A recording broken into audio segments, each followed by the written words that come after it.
we are back with another edition of KC Music Talk. You see my awesome sign? It's a great sign. It's pretty impressive. It's the first thing I saw when I came. This is what kind of operation we're running here. But anyway, I am here today with a keyboard player, saxophonist, and musician here in Kansas City, Caleb Aldrich. How you doing, man? Good, man. Yep. Thanks for having me. Yeah, no problem. I met you. You were literally the first person I saw at a jam in town when I got here. It was George Robinson's jam. Yeah, Do you that's remember right, that? at the Phoenix. The Phoenix, Yeah. Monday nights, and all the saxophone players at the Phoenix stand right by the door. So when I came in, you were like literally the first person I saw. It's a crowd of people. Yeah, right, yeah. And his wasn't so, his wasn't, ridiculously attended, but it was a pretty fun jam. But that was that was funny. You were literally the first person I saw. Yeah, standing right there. Yeah. So, we've seen each other out at some jams, in the past, and we'll definitely get into Brian's band. But you guys have had been really nice to me and let me come jam with you guys a little bit. And so for people that don't know you, give us like a 2-3 minute Caleb Aldrich music history. What are some stuff you've done or whatever? I don't know. I mean, really, the gist of it is just I started playing music when I was a real small kid. I mean, 5, 6. I picked up the guitar and played old folk songs like "Oh Susanna" and crap like that. But then, my parents had a piano in the basement, and I was drawn to that, and so I started playing piano, and eventually I convinced my parents to give me formal lessons. So then I started classical lessons, probably 7 or 8 years old. A couple of years after that, once you're 4th or 5th grade, whatever it is, you could start playing an instrument in the school band. I was going to play cello originally. It's one of my favorite instruments. But my brother was a sax player, and the second I picked up the saxophone, I played "Mary Had a Little Lamb." I was like, this is the easiest instrument I've ever played in my life. So I'm going to play this one. And then, that just went from there. Started studying jazz a little bit, still doing the classical thing on the piano until I was, in my middle teens. And when I got to be about high school, I guess, my musical director, Ed Colson, we were really good friends, and he had transferred over from junior high to high school, so I literally had him as my director for 6 years. Great guy, helped me a lot. And he got me starting to play with the Penn Valley big band with Clarence Smith there. And that was a lot of fun and a great experience for a high school kid, because there's people of all ages there. Mostly at that point in time it was a volunteer-based band, because they couldn't really there wasn't a lot of students there enrolling in the jazz program. So after doing that for a few years, and I had kind of, I had a roommate, a good high school friend, and we moved in after high school with my first roommate, Jeremy Johnston. And he was playing with like Heather Thornton, Brian Ruskin, Gary Coble, the Salty Dog, and so he had slowly started to like plug me into these different circuits. There was other stuff before that, but I can't remember. Oh yeah. He's a bass guy, right? Yeah, bass Jeremy, guy. Yeah, he's very good. He is really good. So he was really beneficial to me starting, getting into the Kansas City music scene, and then it just kind of exploded from there, was gigging all the time, many different bands. Had a family band for a while with my brother and sister, the Night Owls. That was a good. The Night Owls. The Night Owls. That was a good time. So just lots of different bands since then, and still rolling. Yeah, that's cool, man. So a couple of things you said that were interesting. I'm always interested to hear how people started, because I know that my classical training has, massively influenced me, of all the other stuff that I'm doing, the non-classical stuff. Yes. How did your classical training affect some of the bands that you're doing now? The bands that I'm doing now, or in the throughout, how has it affected you? Well, there was a lot of like the way I played the piano because I was classically trained. Mm-hmm. You know, I never could get the whole jazz piano thing. Mm-hmm. I'm not really, I can do it, but the way I play the piano, the big octaves in the left hand, Mm-hmm. you know, the kind of melodic run stuff. It's like classical mentality is different from jazz, where jazz, you know, you kind of block chord with the left hand and solo and stuff with the right hand, but I'm not really good at that. Mm-hmm. So that was one thing that had affected me, just because when I solo on the piano, I literally use both hands for like a single melodic line, and I don't do a lot of that kind of stuff. So it's a little bit different than a lot of people play the piano. Mm-hmm. In the saxophone world, I pretty much only did jazz. Mm-hmm. Not to say that I haven't played classical. Actually, when I auditioned for the UMKC Conservatory, I got a horrible notes from Bobby Watson with the jazz program. Mm-hmm. He didn't like me at all. It was terrible. Well, he was probably right. But when I can't remember his name, whoever was a classical, the orchestra, symphonic I don't know who it would have been. Yeah. He loved me. He would have accepted me as a sax player in the symphony there. And obviously, I didn't do that. But so that's one interesting aspect of, you know, I still had that, you know, influence of the classical even on the saxophone. Mm-hmm. Enough to where I could play it, even though I never had. Mm-hmm. So, other than that, it's been just kind of a blend, a good balancing aspect in my music. And you've always been able to, at least on piano. I mean, you were reading like crazy, right? I mean, Oh yeah. When I was doing classical, I mean, I could take, you know, Beethoven, Rachmaninoff, pieces, whatever, and just. Yeah, that's cool. Like reading a book. I can't do that anymore. Right, because I was practicing it all the time.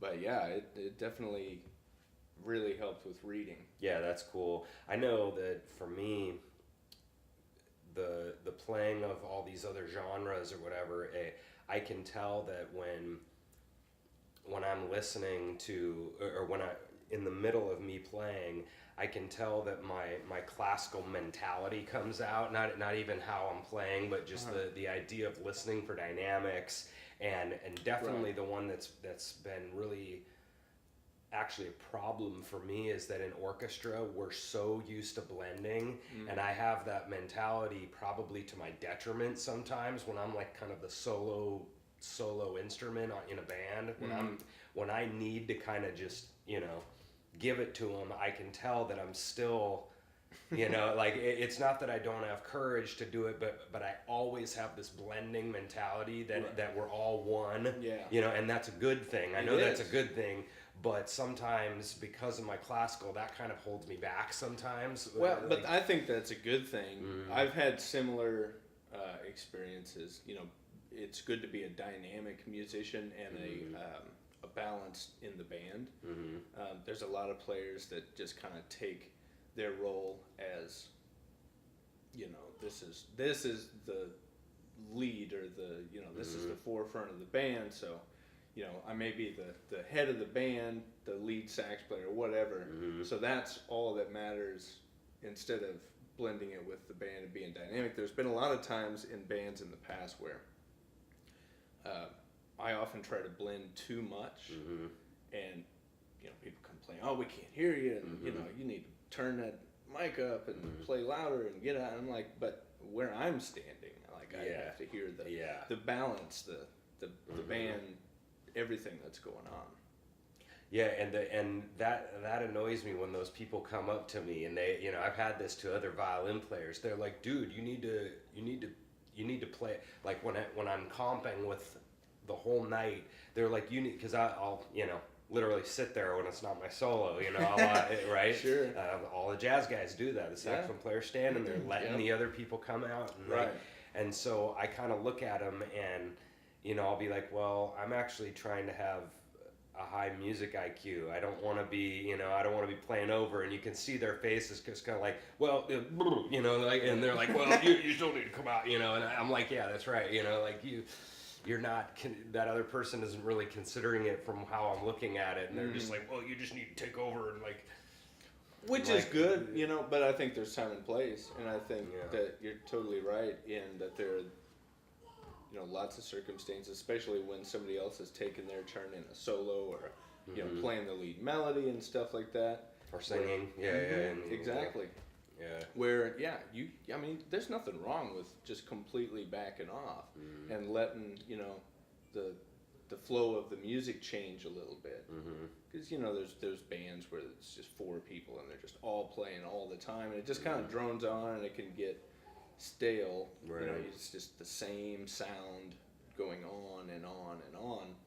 Where if you jump in and out, different people taking lead, you drop out entirely, it gives a good dynamic and tonal change. Yeah. So it really keeps the music flowing. Yeah, it kind of sounds like after about 6 songs, it sounds like a big wall of sound, doesn't it? And that's it. It can. And there's no, no ups and downs. I'm not saying you can't do that. You're right. I bet there's bands that do that aren't amazing, but, you know, I like to hear the contrast. Yeah. People coming in and out. That's cool. Yeah. So on the idea of playing kind of multiple genres of music, because I know you and I, you know, have done some kind of, I know for myself anyways, I play lots of different kinds of music, and so like talk a little bit about Brian's band now, because they're a great example of playing, talk about Brian Ruskin's band. That band is, oh man, it's the most diverse band I've ever maybe even heard, let alone been in. I mean, we'll play anything from Metallica to Norah Jones to Charlie Parker to Thomas Dolby, you know, Grateful Dead. Just it's. I mean, he has a big country song you guys play too. You guys lots of country. Literally all over the place. We'll play. We'll play tons of different country stuff. Brian has. I don't know. Brian's funny because he kind of grew up with jazz parents. But when he was younger, he was really into like metal and rock and stuff, the whole hairband craze. And then as he developed, you know, just all these different things, he just kind of got into different stuff. So it all comes out in his music and his songwriting. His songwriting's very diverse. And so it's just been a really good experience to, I don't know, for me to understand that music is music. You know, it's not necessarily, what style of music do you play? It's, you know, it's all music. It's all on how you interpret it and, you know, get into it. And I think playing many different genres, it just really balances you as a player, because different genres have different roles and different sounds and tempos and feels and all kinds of stuff. So you become more well-rounded in your musical personality. And I mean, me personally, I listen to all kinds of different stuff.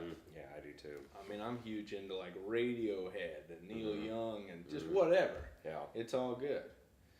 So I think it's a really unique thing, and not a lot of people are doing that, where you have a band where you'll play a Herbie Hancock tune and then you'll play some fast up country train thing, and then you'll play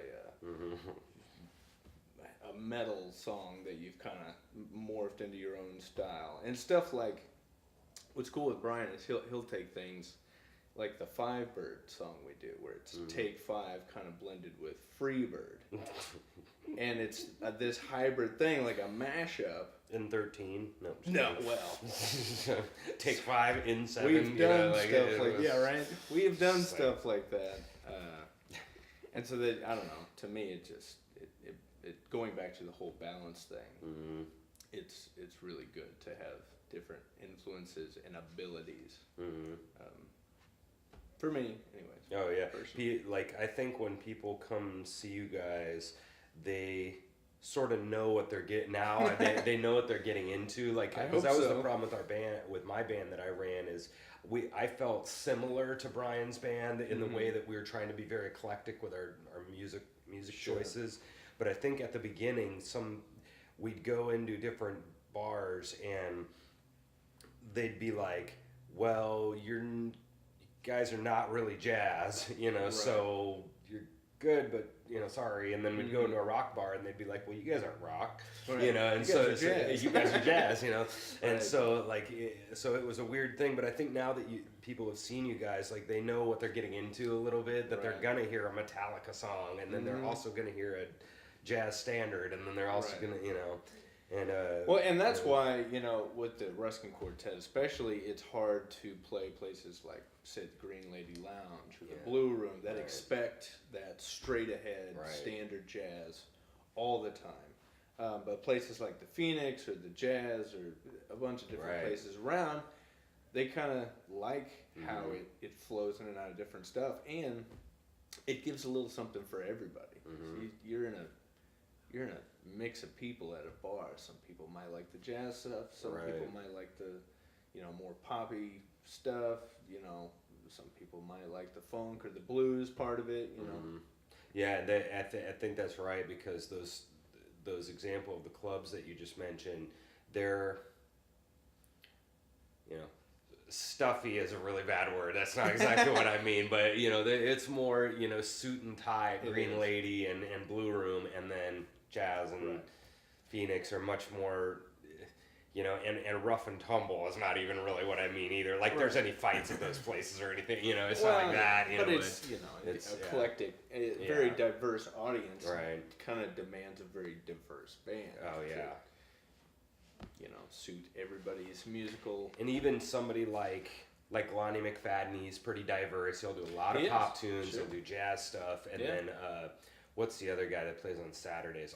Tim Whitmer. He'll do some jazz, do some blues. So you guys fit in with that crowd in a way. Those type of bands are really successful in more markets because they can cater to that many more people and styles, and it's good. It could definitely be beneficial for getting the gigs. But there's something to be said about people who are one genre type bands, because they become really, really good at it, and then they go on to great careers and play awesome jazz clubs and halls and concerts. See, that's what I thought with our band, is we were too eclectic. At the beginning, and towards the end, we narrowed it down to like 70s and 90s funky rock with jazz players, and that's really what we were. But at first, we were trying to play Take Five, and then we were doing, and then we'd do like I Will Survive, and then we would do like Mario, right? And then we would do Allman Brothers after that. We were just but you guys do a great job of blending all of that. Talk about, because I've had Brian on the show. He was like our 7th interview or something. But talk about. I think you were talking about that he was one of the few guys in town that can play some few jazz guys in town that can play some very convincing country, and he's just like he's the best player I've had on the show so far. Brian is an amazing player. I think he's really underrated in this town. He plays up there with the best of the best. Such a monster. And I think maybe I don't know, it could be one of the reasons why he's underappreciated, because he doesn't have like that niche market. He doesn't have the one whole. He's not a jazz guy. He's not a country guy. He's not a blues guy. He's all of those guys, and he can play, metal with, just death metal, with just as much conviction and ferocity as any of those bands. And the country, he's so good. He can the finger picking, flat picking. He can do it all. I haven't seen him slide. But I have no doubt that he can do it. So really, with that band, it's going from this tune to that tune, different genres and different types of music. He is so good at getting into that mode. He's not a jazz guy playing country. He's not a blues guy playing funk. He's in country. He's in country. Or he's in funk, or he's in R&B. Flipping it on the dime, flipping his whole mentality. He's that's really, interesting. really good at that. and he's taught me a lot about that and learning to, okay, we're doing this now, so let's play that with as much conviction, stylistically, as anything else that maybe you're more comfortable with. Yeah, and I know that's something that I'm trying to do now, because what any of it, because I run the problem, especially when I play stuff like bluegrass. I am not a fiddler, I play violin, and so I play Rob over bluegrass, that's how I look at it. But now that it's been, now some years that I've played some country, I feel more like a country player now. And country, like all the cliche stuff sounds so good, in jazz it doesn't sound very good, but in country it sounds great. And blues is the same way, you play those same, they just sound so good. Yeah, those hooky, traditional, licks and riffs and stuff. And so you were talking about the idea of him getting in country, and now he's in jazz and whatever, and I'm trying to do that a lot better now, because in sort of a fake it till you make it kind of a moment where it's like, I know that I can just go take this bluegrass song and do something over it. I'm not scared of it, I know I'll do something, but especially with country now, I'm trying to stop doing Rob over country and play country, and the reason why I'm doing that is not because I think it's better or whatever. It's because I already know I can do, I know I can just play whatever and it's fine, but I'm trying to like challenge myself to try to be and when I come back to jazz, trying not to do all those cliches and try to do more chromatic or, out of time or, all those little tricks that jazz guys do. And that's been weird. I think it's tough though. I mean, I don't know that I'm necessarily really good at it. I think maybe, I don't know if it's exactly like it, but it's kind of like a split personality thing. You have to get in a certain mindset or feel like in your mind. Okay, now I'm in George, and you're like, all right, here's Frank. Exactly. Multiple personalities. Maybe not that extreme, but it could be. Did you transition just now? Yeah. No, but that's funny. Yeah. You last thing on that is one piece of advice that I remember you. I don't know if you remember telling me this, but you talked about when I first got into town about finding your niche, and that was really annoying. Whenever anybody says that, I'm like, I don't get that. That's stupid. It was like, I don't need to do that. I'm a jazz guy. That's kind of what I was saying to myself, and then I realized, later, I realized what you were sort of talking about, and other people have gave that advice to me too. That.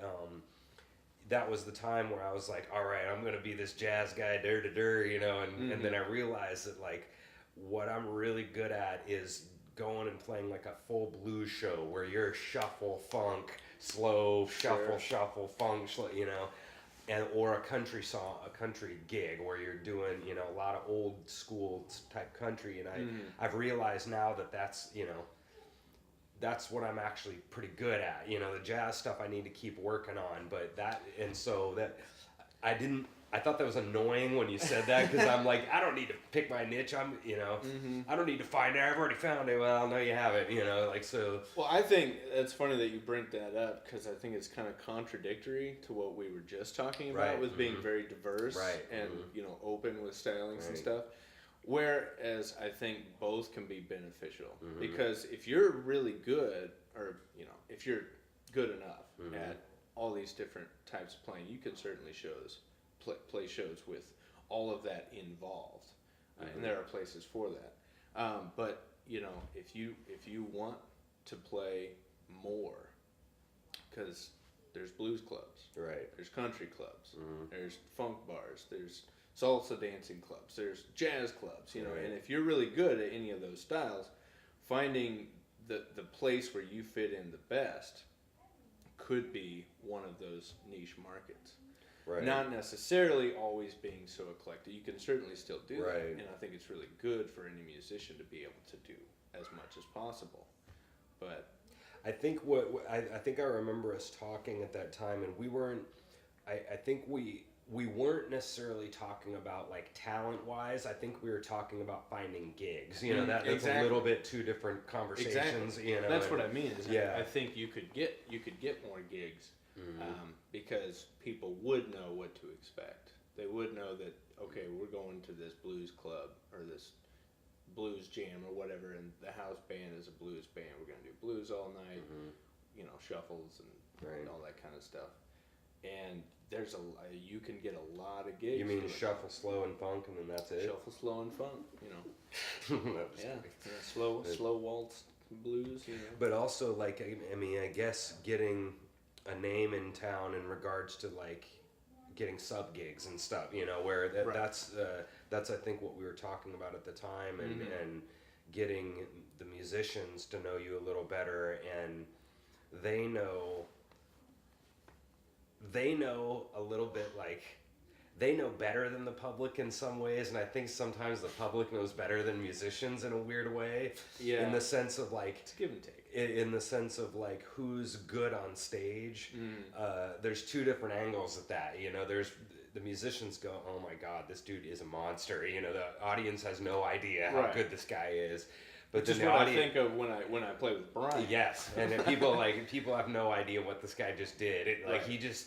He just played this ninth over and then he just like was nothing. Yeah, but then the audience goes, we don't care about that guy. Right. Or maybe it's over their head. Or, and he's not fun to watch, or he's not. So they would know better in that topic. Yeah. In stage presence and energy with the crowd, that's a whole different thing. Or a guy's a complete dick, to the audience. Yeah. And he's a monster player, but the audience doesn't like him because he's just, it can be troublesome. Yeah. So before we move on, kind of from bands, talk a little bit about that band in comparison to Cold Sweat that you were in.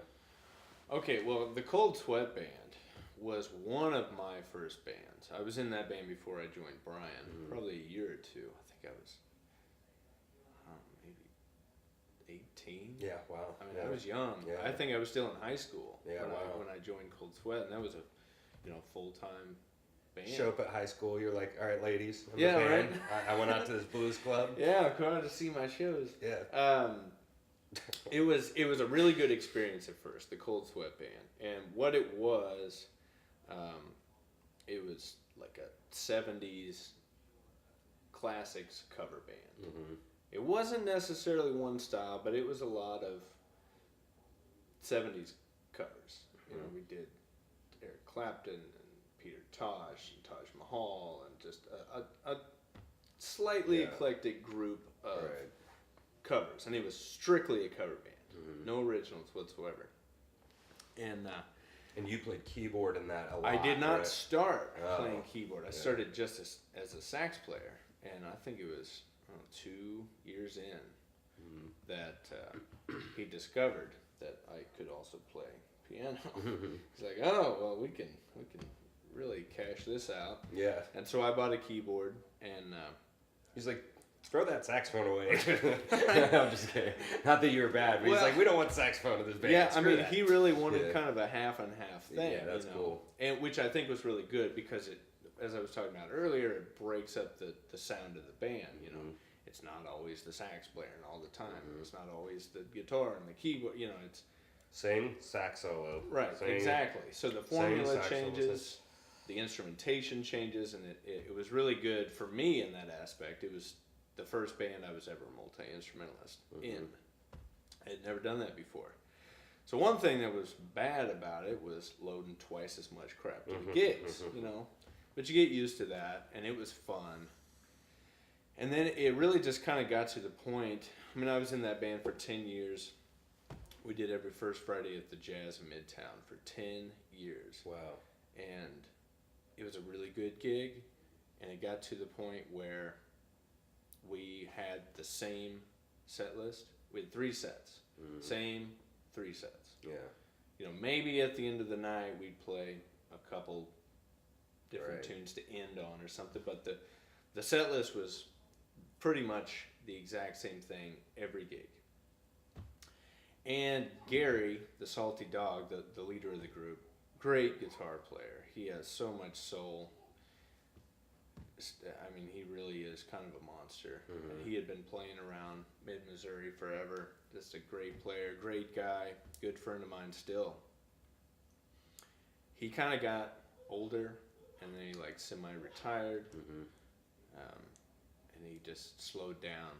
Right. So the gigs for that band really just became few and far between. Yeah. You know, we still had the monthly thing at the Jazz. So that was one thing that differed from Brian's band is the intensity of the playing. Yeah. You know, we got less and less gigs, and the band became less and less tight. Where Brian's always out there Right. trying to get something going on and going to new places. Yeah. Gary just kind of had a bunch of stuff at first, and then over the years, It just got less. they and just less, dwindled, and we never really picked up too much more. Yeah. And it got to the Well, point. that's what he wanted. It sounded That's like. what he Yeah, wanted. yeah, So that was yeah. one major difference with the band, aside from me being a multi-instrumentalist in it. And the style of the music was just covers, 70s covers. Mm-hmm. It was really not diverse. We were kind of a pigeonholed band. Mm-hmm. Everybody knew exactly what to expect, Mm-hmm. and we were really, really loud. Always. Every place we ever played in that band, the manager would always come up and Hey, you guys need to. oh yeah, like every song, and we keep turning it down. He's like, you are just, blowing people's heads off out there. Which, And that's a huge difference from Brian's band, where a lot of times Brian will play his guitar, especially his vocals, and I'll be like, "What's he saying?" And then so he does a really good job of that.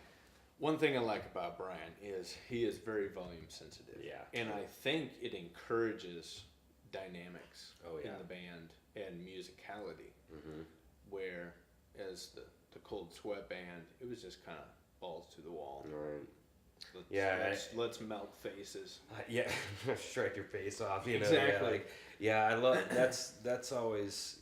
I've talked with a lot of people about this over the years, about this idea of better or worse, and this is a whole philosophical, even political argument, you could get into it, this idea, but like the idea of when I start talking about, and this is part of one reason why I wanted to do the show, is talking about those things of people who are very aware of their volume on stage. People are very aware, like we were talking earlier about, maybe I should not play over this guy the entire gig. Those kind of like music IQ kind of questions. Yes.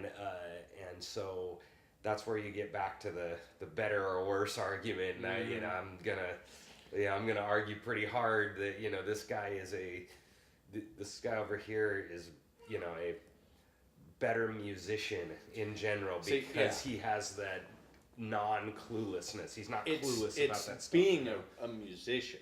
That's you're not an instrumentalist. You're a musician. Yeah. You make music, and that encompasses more than just yourself and your instrument and your ideas. It's the music that's being produced. That's every member of the band.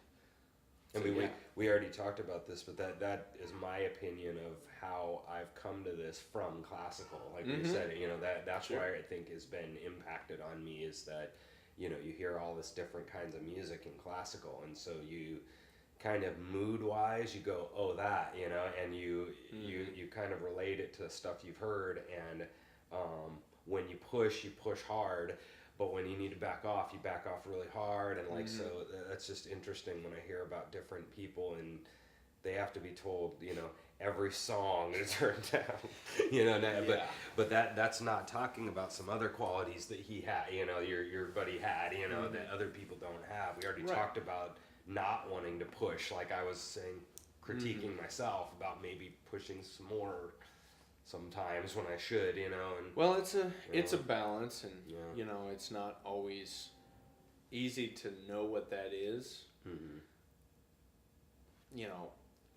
And part of it is stage volume and what you can hear versus what's out there. Yeah, that's a good point. So it's really hard, like when you're running a band on a stage where there maybe isn't monitors, or maybe you don't know the sound system very well, so you're pushing sound out and in, or it's a balance. So it can go both ways. Maybe you're really, really loud out front, but you can't tell that being on stage. Maybe you're really, really quiet out front because your stage volume is so loud. Right. Yeah. You know, it's kind of like the Phoenix. You're in that little box, right? Right. You've played there. Oh yeah. So oftentimes, I think we're really loud because everything's bouncing off the glass. It's all around me. I'm standing right next to the drums. The bass amp is pointed right at me. So to me, it's loud. So I often play, you know, too soft. You got cymbals coming at your ear right here, even though that your drummers aren't playing very loud, you know, in your band. So I'm trying to cut volume by myself playing too soft, where in reality, out front, it's a reasonable volume. Oh yeah. So it's hard to always know what that is. Right. But I think if everybody works together, you know, if everybody is a cognitive musician, creating music, being musical, which is a huge part of it, being musical, then the dynamic shift can often offset a lot of those problems that you have with running a band through a PA and stuff like that. I've noticed that a lot of the jazz guys in town that I've mentioned, it's like I feel like my brain is more with them because whenever you go to jazz jams, you rarely hear somebody who's like really bad. You know, I mean, who's extremely clueless. It happens, of course, but it does. You might get like one guy a night, if that, at a jam, and everybody else is really careful about, you know, it's not your solo. They put down. They're not going to turn their amp up to 11. You know, and I've noticed that there's a lot more when you get into other genres. And I'll just out myself here. You know, sometimes you go to the blues jams and you won't see that, and there'll be a more percentage of cluelessness. Now there's a whole bunch of jammers in the blues jams that are great. They understand etiquette. They understand cue for your solo. Let's cue for the end. You know, let's not turn up to you know. Right, but so there's just as many that. Yeah, and so I've just noticed that this is me kind of again judging pretty hard, but you know I've just noticed that a lot of the jazz guys, if you're gonna compare the spectrum of genres we've been talking about with country and blues and jazz and classical or whatever, but I've noticed that, you know, it's really, with jazz, it's really hard the music is so hard technically that it's just going to draw certain kinds of players. There's a reason why you can't do jazz at like 4 years old. I don't think anyone would really go out to a real jazz jam unless you kind of knew what you were doing, because jazz is pretty intimidating. Yeah. Especially because a lot of the people who are hosting those jazz jams, like at the Blue Room, are monsters. So you want to feel like you're contributing and not hindering. See, you want to. You know what I mean? Yeah. Do you know what I'm saying? And that's my point. And I agree with you. A lot of the guys, but how come when we go over to the blues jams, they're more clueless about that? I think because, just like you said, the music is less demanding. So you've got a jam that predominantly consists of a handful of chords in the same succession that is easily recognizable and predictable. So, you know, any average Joe who bought a guitar and spent a couple months learning a couple chords and, you know, picking around, thinks they, you know, want to go out and have some fun and play out. So they do. Where they don't really, they're not a musician yet. And that is what you run into. I'm just kidding. I mean, music isn't just about being able to play an instrument. It's creating music. Yeah. Being musical and understanding your role in the band. And, you know, there's a lot that goes into music besides just being able to play. Yeah. Even if you're really, really good at just being able to play. Oh, yeah. That's like, to me, 25% of music is being able to play your instrument. That's interesting, yeah. I like that, man. So on last thing about some of this that we've been talking about is the idea you keep talking about kind of being a multi-instrumentalist.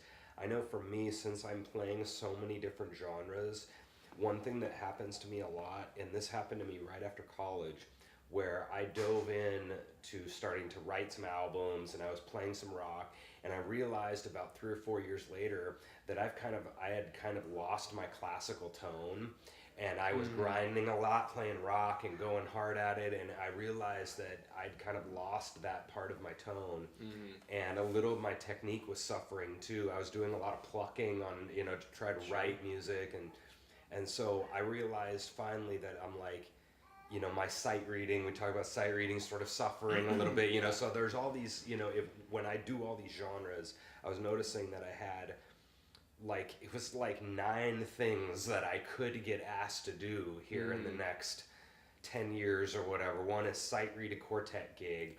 Another is play viola instead of on my violin.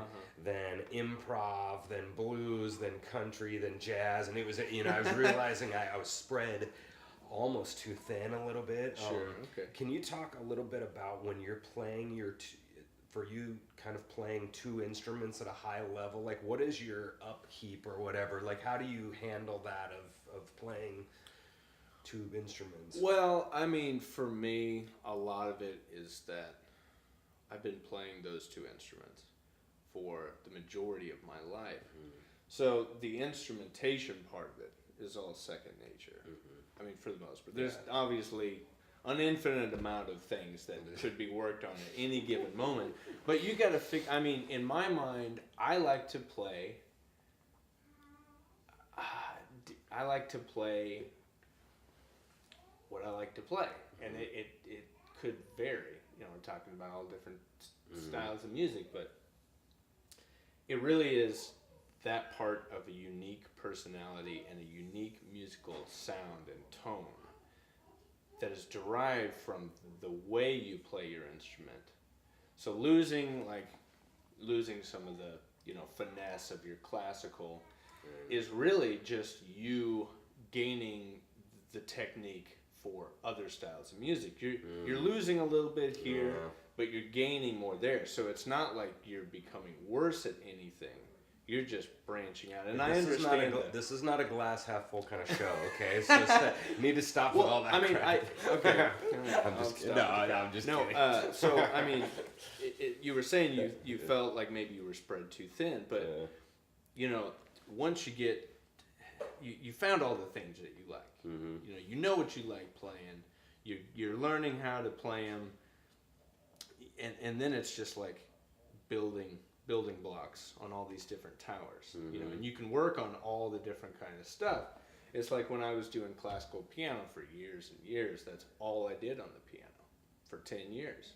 I took lessons weekly, and that's all I knew really on the piano.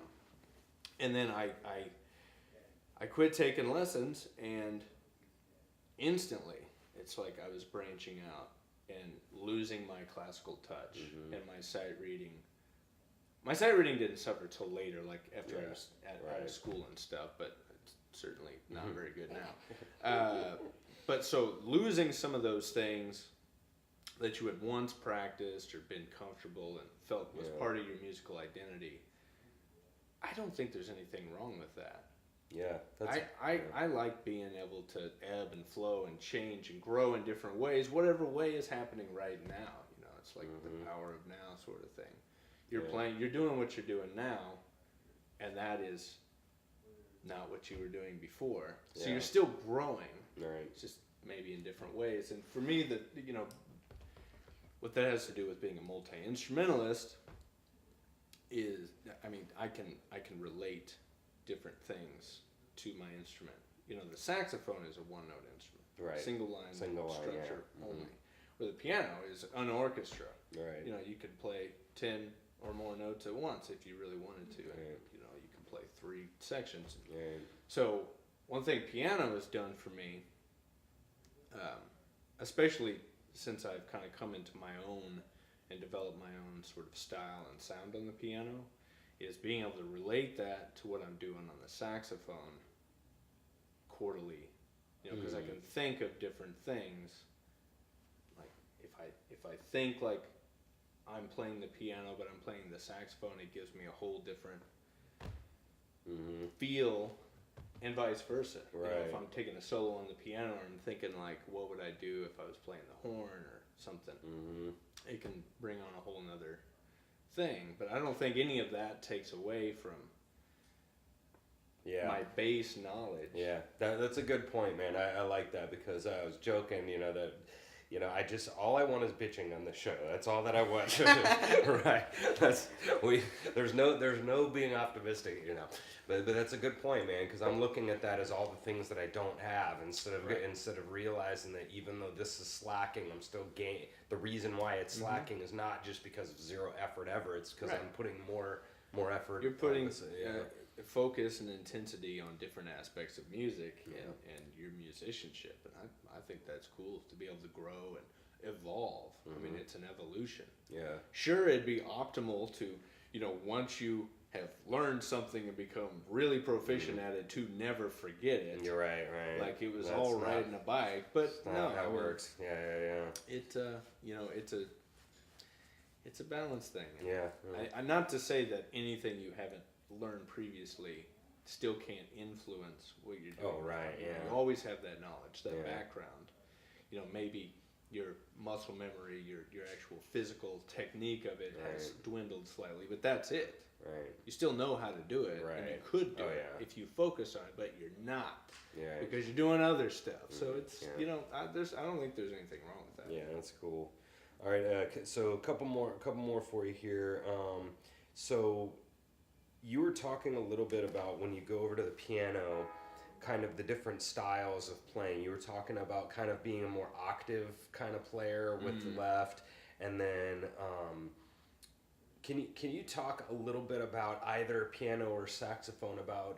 So I'm specifically talking about jazz here. What are some things that you had to do when you were first practicing jazz, like some little tricks or ways of practicing of either of them, or even on classical? You can answer that however you want, but I'm trying to get into specific like practice tips for people. I'll probably go into the saxophone first. I was never really great practicer. I've had my moments. I mean, I've put in a lot of time. For me personally, it was like a slow and steady wins the race kind of thing, Because I always had a bunch of other stuff going on too, even now, the day job and everything else. Sure. All this. Making as much time for music as possible. Really, when I was first getting into jazz, and I think the most important thing in my jazz growth has been listening. Listening to everybody. All the greats from, the classic jazz eras. Glenn Miller all the way up to Chris Potter, as much as you possibly can. All the time I listened. That's all I played or listened to for years. Over a decade probably. And another thing is going out and seeing live jazz, going to jazz jams, and starting to incorporate that into your way of thinking. Hearing live jazz, watching somebody play live jazz is so great for your education because you see what it really can be, like in real life, in person. You see someone who's really good, and it's very inspiring. So you go home and you start pulling out the real book and listening to a recording of a song that you really like or want to learn, and learn it. And then, transcribing solos is really good. I did a lot of that. First solo I ever transcribed was Paul Desmond on Take 5. It's really kind of a simple solo, but it was a good way to start. That's probably a good one to start with. It's a really great solo to transcribe. Miles Davis on it's all So What? Yeah, that's a great solo to transcribe. All Blues is another good one to transcribe too. Finding those really hip, cool, basic jazz, the the stuff that you can easily transcribe. Right. You know, you wouldn't want to just jump into, you know, Coltrane Dolphy. or whatever, yeah, or Dolphy. Oh yeah. Lord, no. Yeah, Lord, no. But I don't think I would ever try to transcribe Dolphy. It's nonsense.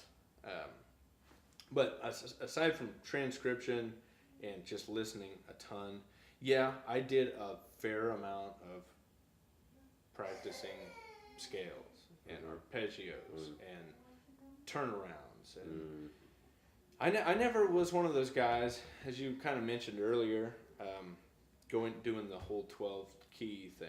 You know, I never did that. I didn't. I mean, I can see how it's beneficial, but I just never dove into that kind of thinking. It's cool. Yeah. I did that kind of stuff with like licks, like practicing patterns, not like whole songs or real songs. I did plenty of that with patterns and scales, and so that is how kind of developed the sense of all the 12 keys for me. Yeah. But the one thing about doing tunes in all 12 keys is transposition and your base knowledge of theory, and you know, not just thinking of, you know, the key of C being C, D, E, F, G, and so on. Thinking of the key of C being 1, 2, 3, 4, 5, 6, 7. Those patterns. Thinking of it less as a key, but everything as patterns. Yeah. It's just what note do you start on? Right. And which pattern are you using? That's where the modes come in. That's exactly what a mode is. It's the same pattern starting on a different note. And then the pattern changes depending on the key. So it's, I studied a lot of theory, but I would say not enough. Theory is one thing that it's pretty endless. I really could dive into and never get to the bottom of it. You're never gonna get to the bottom of it. It's just too deep. So that's cool, man. That's so last one I wanted to ask you about was something that we talked about before we started here, is the idea of now that we're kind of being a gigger, you know, out in Kansas City. It's definitely. There's definitely kind of a whole playing. We've talked a lot about the playing side. There's also this kind of like business side, and that would be my number one like advice for any younger player is to don't neglect your business side. Oh, no kidding, man. You know, and if there's one thing I've been bad at. Yeah, and that's the point, is because most of us are taught to play music beautifully, right, like especially in colleges or whatever, but we don't know anything about the, you know. You mean like keep track of all my gig money this year? What are you talking about? You know, like, you know, so it's a lot of that kind of stuff that we just don't even think of. And you mentioned, business. Yeah, and you mentioned to me about when we're out here and we kind of expect to get paid for our gigs, and then these other guys come in and just, you know, straight up, you know, lovely undercut us. Sure. You know, for you know, people will play for free. There's a lot of bands out there. And it's kind of happened, you know, the pay rate for a band or a duo or a single musician for the last 40 to 50 years has been the same. You know, you go play 4-hour gig at a club on a weekend, you get paid maybe $400 or $500 for a really good night. That was the same, if not more, in the 70s. Yeah. You know, and people could make it a career and really make a living playing music. It's really hard now. I mean, look at LA. It's a pay to play. In LA, if you're just, you know, an average band, you rent a space and invite the crowd and hope that the cover that you charge breaks even, just so you can have a gig, just so you can go out and play. There's not a lot of that going on here. I mean, it's not that extreme. But there's certainly a fair amount of free bands who just want exposure, who just want to have fun, maybe, you know. And this is why I can go both ways, because I have played in bands where we do the 4-hour gig, we get paid, we want to get paid. You know, it's kind of a job. It's, you know, for Brian and you, it's been a career choice, and you need to make money doing it. But then there's people like me, right? And I have to say I'm probably part of the problem. I love playing music. I have a day job. That's how I pay my bills. And so like now, for example, I've started an original band in the last few years. And how do you get it off the ground, right? You can't just go start playing 4-hour gigs. We don't even have that much material. But we want to start going and playing. And demanding the 600 from the bar owner and stuff. Yeah, it's hard to do tough. that at first. Nobody knows who you are. And, so what do? It's what every band does is you book what you can.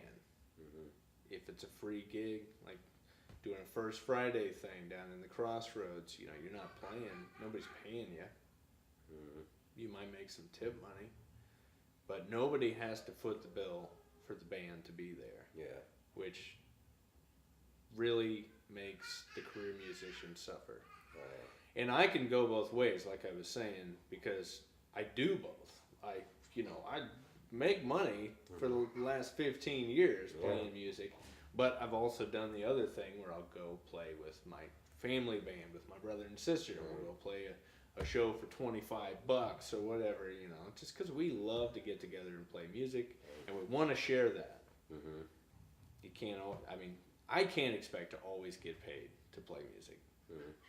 Though I think it should be that way. I think you should always get paid to play music.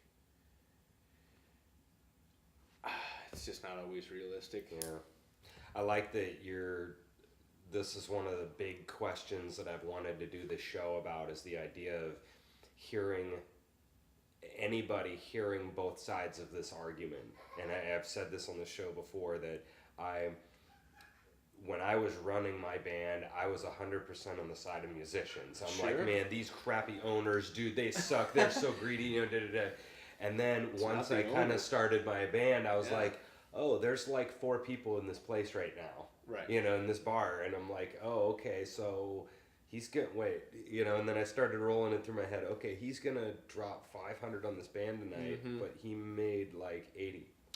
And he could get another band. Yeah. Maybe they're not as good, but he could get another band for much less or free. Yeah. To come play for 4 people. Right.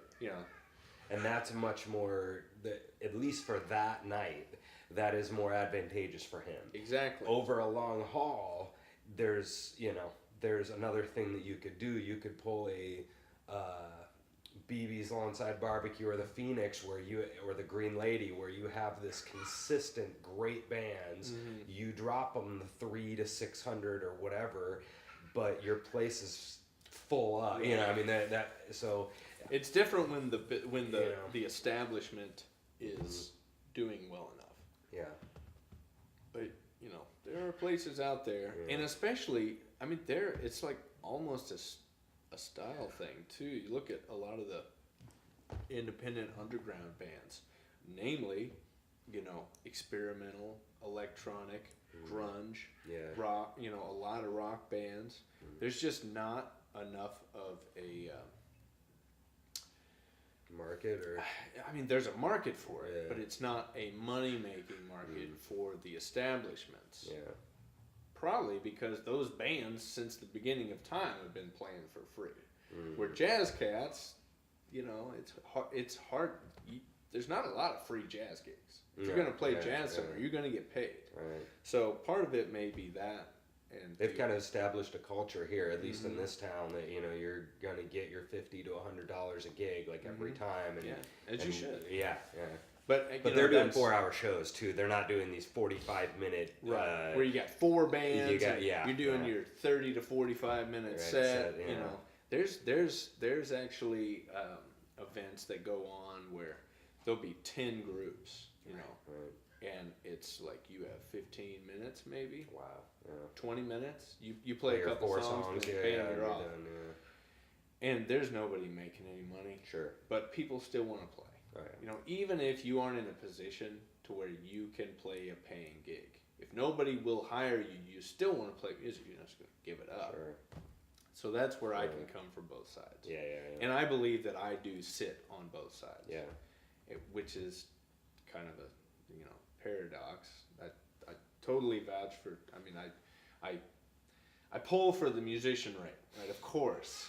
Right. I want everybody to get paid for their time and their effort and sharing their art and their experience, and but then there's the realistic side of it, where there's just that's not always going to be the case, but you can't expect those people to stop playing or to stop sharing their music. They just have to find those places, and it kind of has dwindled the overall career musician income, which is not good.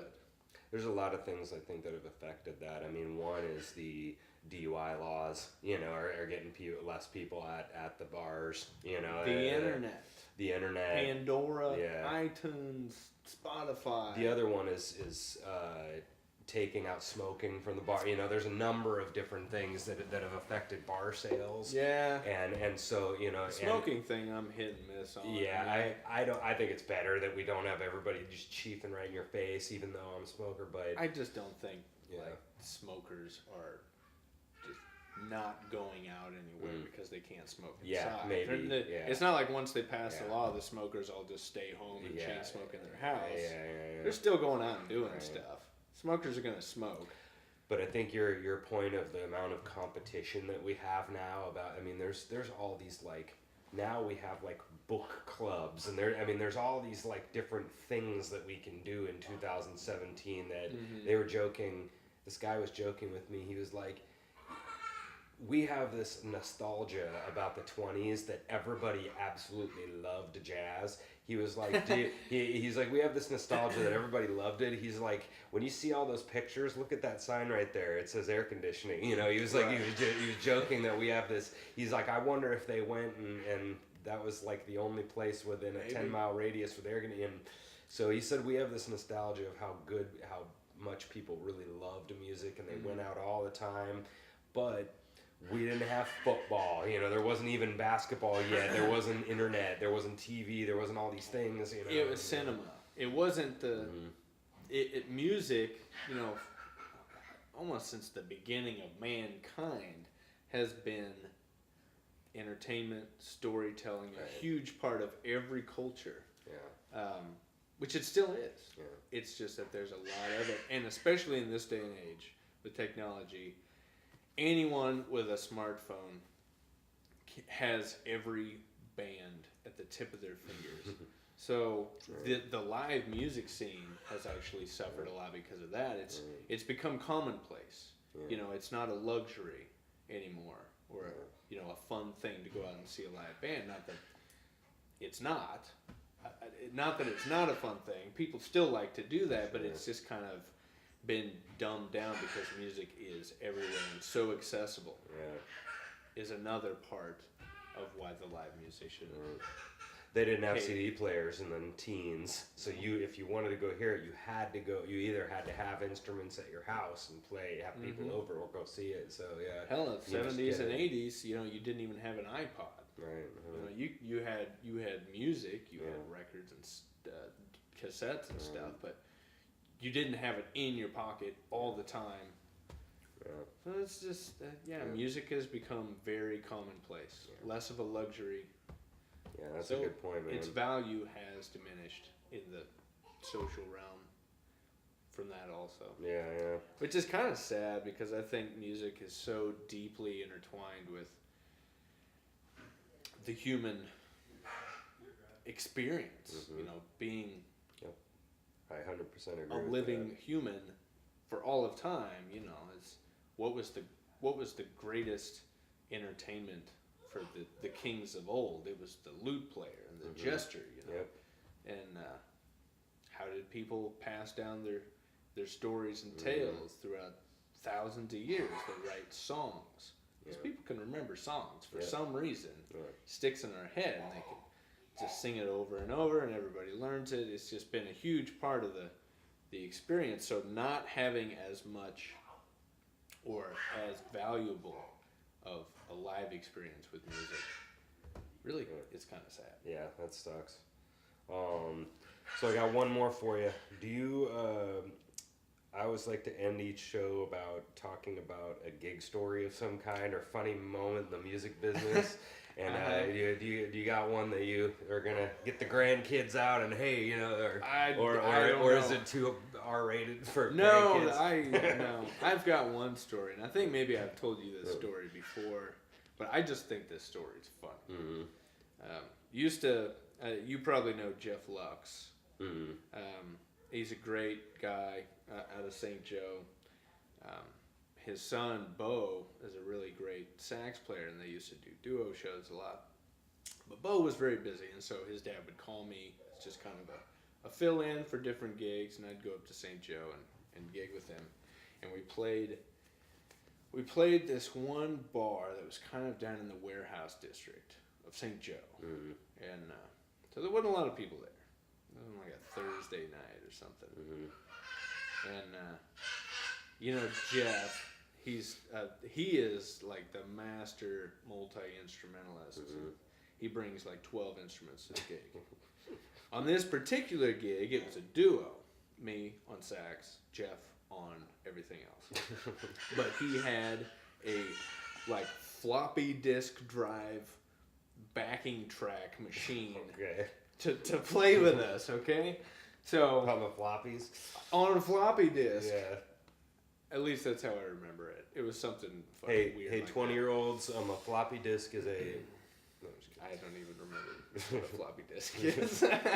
You put it in your computer, and it's kind of archaic technology. Which is kind of funny that he was still using that. Yeah, that's a great story. It's a great story.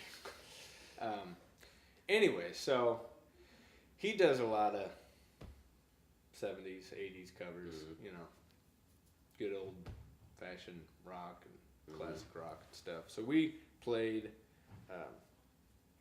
Desperado as the two of us. It had this kind of cheesy backing track that he had recorded himself. Mm-hmm. This wasn't even like a genuine backing track for this song. So it was, you know, kind of hokey. And so we get done with the song, and I wasn't terribly thrilled with it. And, there was this guy sitting at the bar, and he comes up and he puts $5 in the tip jar, and he says, "Play Desperado again." So I'm like, okay. And Jeff's like, all right, we'll play it one more time. Mm-hmm. So right after we ended Desperado, we played Desperado. Right. After we played it the second time, same guy comes up, throws $20 in the tip jar, and he says, "Play it again." And so we played it the third time, and I think he like tried to get us to play it again, and we weren't really into it. But at the end of the night, he I don't know how much money he put in the tip jar, but he basically paid us a gig to play it another time. And so we did. So that was, you know, playing Desperado as a guitar sax duo. Yeah. 4 times in one night. That was really, I'll never forget that. Yeah, that's funny, man. It's just crazy. Of all the songs that I'd be okay with playing multiple times in a night, Desperado wouldn't be one of them. Some of those gigs, some guys will come up and they'll try to give you like $100 tip or something. And I mean, if it's a really rich place, I'll easily let them do it, you know. Sure. But sometimes they'll come up and I'm like, man, put your money away. I'm not taking your $100 tip. I'm not gonna be able to sleep tonight. You know, it's gonna make me so guilty, you know. Yeah. And I'm like, I don't have that problem. Yeah. I don't have that kind of morality. If you want to put money in that tip jar, you can, you know, let it rain if you want. I know that wasn't a terribly interesting. No, that was a good one though. It's just that's comical to me. See, that's the kind of stuff that happens to us all the time. Oh yeah, and it's like people. That's one of the advantages of playing music is how, like, that's one thing that I always like is that when somebody else gets to just kind of go to work and then they go home and then they go to work and go home and their life's really not that interesting, we can't say that. Like, because there's all kinds of crazy stuff. Because when we talk to people, we're like, oh man, I got a show here and I got a show there, and they're all like, you can see in their face. I mean, they're like jealous. You have like cool yeah. stuff you're doing. You know, I've got shows to promote. I've got this album. Like, you get a drop on people. Oh yeah, my album is Buddha. You know, like, and you know, and then when you go out to the shows, there's, you know, ridiculous Crazy things that stuff happen. happens, you know, Chip Mueller getting so drunk that he falls onto the drum set in the middle of the song. You know, and he wasn't even in the band. He's just some guy. He's just in the audience. You know, what do you do? It's funny stuff happens. That's crazy. Well, cool, man. Well, yeah, I definitely, like I said, I appreciate you guys letting me get up with Brian Ruskin every once in a while, and Rob Foster comes out to the Phoenix. We do every first Wednesdays. I hope you'll be out this coming month. Oh man, I should. I haven't been out to see you guys in a while. I need to do that. No, we always love having you sit in. Oh, thanks, man. Yeah, and but yeah, Brian Ruskin is a great band in town, and you guys have been playing a while, and there's not another band in town that really gets that eclectic and having, you know, good musicians that can not fake that stuff but do it pretty well, you know. So definitely come out and see their band. And this is Caleb Aldrich, saxophone extraordinaire. We'll be back next time with some other knucklehead talking about music. We're all knuckleheads. Yeah, we're all knuckleheads. Casey Music Talk. That's the show. See you guys later.